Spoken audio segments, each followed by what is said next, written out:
But first, joining us from Washington, Fox News analyst Karl Rove. You know, I think there is a point that asking Barack Obama about the lapel pin, why he doesn't wear the flag, and this and that, can appear to be to some people, particularly overseas, picayune, unimportant. What say you? Well, I think it speaks to the values of the candidate, and it was a badly asked question last night. Let's remember what Barack Obama said. He said that in the aftermath of 9/11, he stopped wearing a flag lapel pin because true patriotism consists of speaking out on an issue, not wearing a lapel pin. What he was really doing was demonstrating this turn of mind that says, you know what, if you wear a flag lapel pin, you're not a true patriot. He was questioning the patriotism of people who made a decision that they would honor their country by putting a flag lapel pin on. He said true patriotism was doing what he did, speaking out on the issue.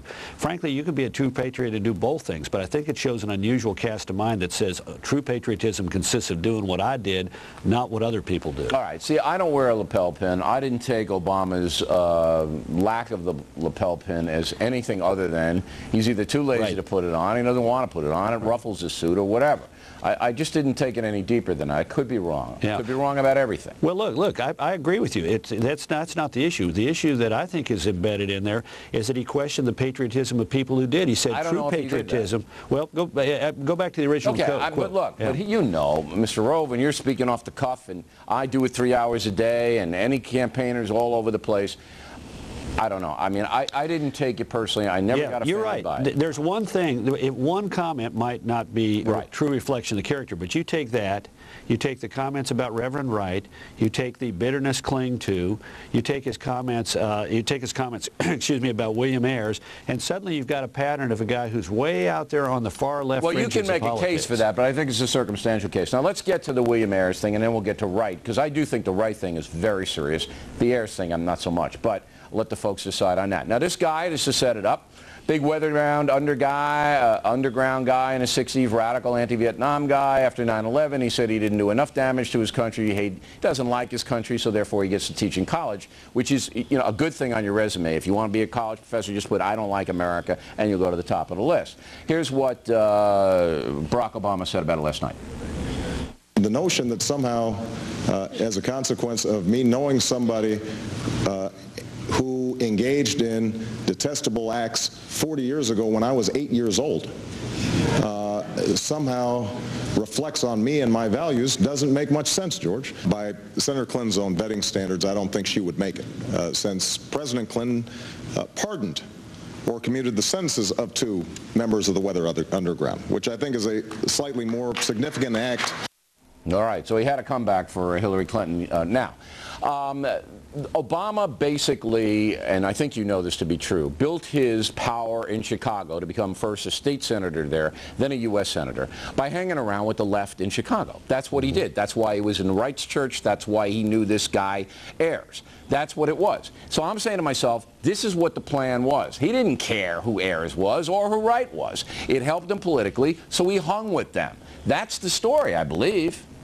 I think you're right. And look, we go to church for spiritual reasons, but we also go to church because it fills other needs. And that need might be that it has a program for expectant mothers, or it has a great program for teaching our kids, or it may have a great men's program in which we get, you know, social contacts as well as you know, spiritual sustenance. This United Trinity Church had a great program for young senators wanting to move up. Well, you know, it's a big church in the south side of Chicago, and if you were politically ambitious, it didn't hurt you to be associated with that church. That's what it was. Yeah. Now, is that important that, you know, he built his power base, hung around with these far left guys? Is it important?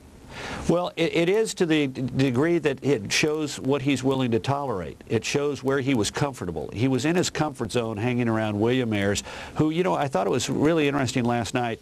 There were 2 things last night that caught my eye about that. One is how quickly he dismissed it. I mean, what we do know about Ayers, we don't know a lot about their association, but we do know that when he ran for the state senate, Barack Obama went to Ayers in order to curry favor with him and encourage him to support him because he was a political figure of some note in the Democratic primary. Absolutely. Yeah. So we know that, but he quickly brushed that off last night. The second thing that was really appalling to me, which shows the true character of Senator Obama, was he then compared William Ayers to Senator Tom Coburn. He said, now Senator Tom Coburn talked about supporting legislation that would provide the death penalty for abortion providers.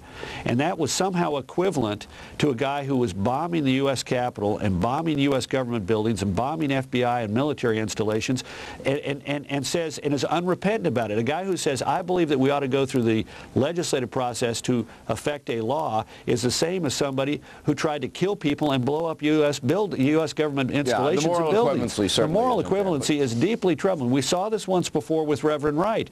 I could no more disavow Reverend Wright than I could the black community. I could no more disavow him than I could disavow my own grandmother.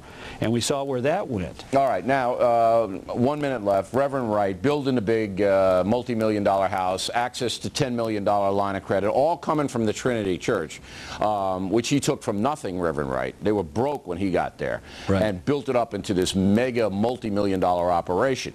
Now, I'm the only one reporting this. I don't know whether you know that, but this is not wide on any other network.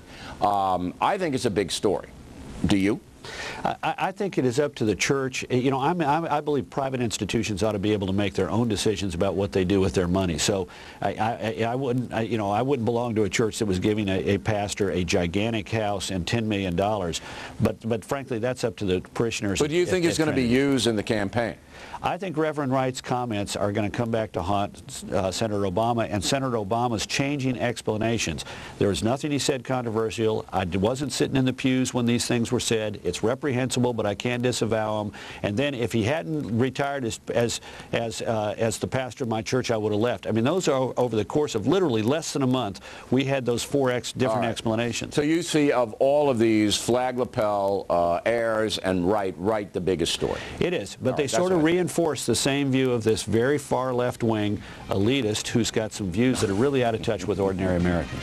Okay, Mr. Rove, we just have to say he's a committed Republican.